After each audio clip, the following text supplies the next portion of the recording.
welcome to today's edition of A Word for You. Today's edition is titled, God is no respecter of persons. And I'm going to be reading from the book of Revelation, chapter 22, verses 18 to 19. And I read, For I testify unto every man that heareth the words of the prophecy of this book. If any man shall add unto these things, God shall add unto him the plagues that are written in this book.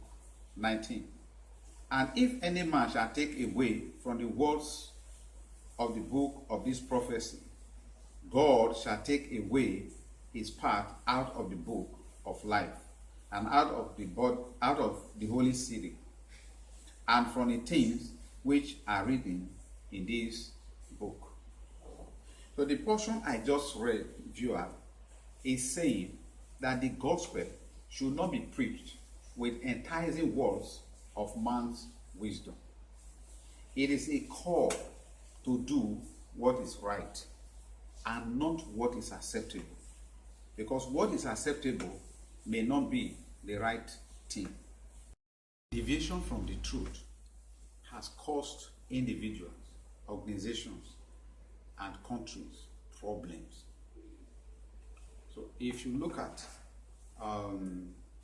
Numbers, the book of Numbers, chapter 20, verses 7 to 12, you will see a man called Moses there.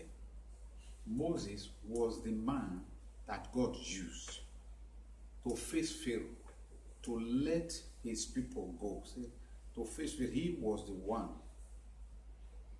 that led the children of Israel out of the land of Egypt. But there come a time as they were going to the promised land that the children of Israel demanded for water, to drink. All they needed was water, to drink. And God instructed Moses on what to do, to speak, to the rock. But Moses in anger struck the rock. Was that the right thing to do? No. God instructed him to speak to the rock. He did it his own way. And that was what cost him the leadership of leading the Israelites to the promised land. Moses is a man that interpreted the law. So he is not ignorant of the law. He was the one that God was relating with. He was, as God related to him, he would not relate it to the Israelites. But why am I expatiating on this point? That God is not the respecter of persons. God did not say, because Moses has been with me, Moses has been dealing with him, he has done a lot of work. No. God is not the respecter of persons. Do the right thing. That is what he wants, from you. He is not alone in this act. It happened to Adam and Eve. Adam was placed in the garden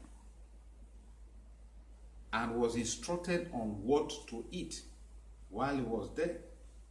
But when Eve now came and disobeyed, Eve's disobedience affected Adam. God did not say because Adam has been listening to him. No. And what happened? That's what the disobedience of Adam in the garden is what brought about the problems in the world, today. What about Nadab and Abihu, the children of Aaron? Fire, the strange fire that they made. It was a deviation because there was instruction about that fire, how that fire, should be made. But because they deviated from it, fire came from heaven and they were consumed by the fire that came from heaven. So viewers, why am I saying this? That don't take God's quietness for acceptance. Don't take God's quietness for acceptance. do the right thing, not what is accepted, no matter what it will cost you. I hope these few words have ministered to you. I love you. Shalom.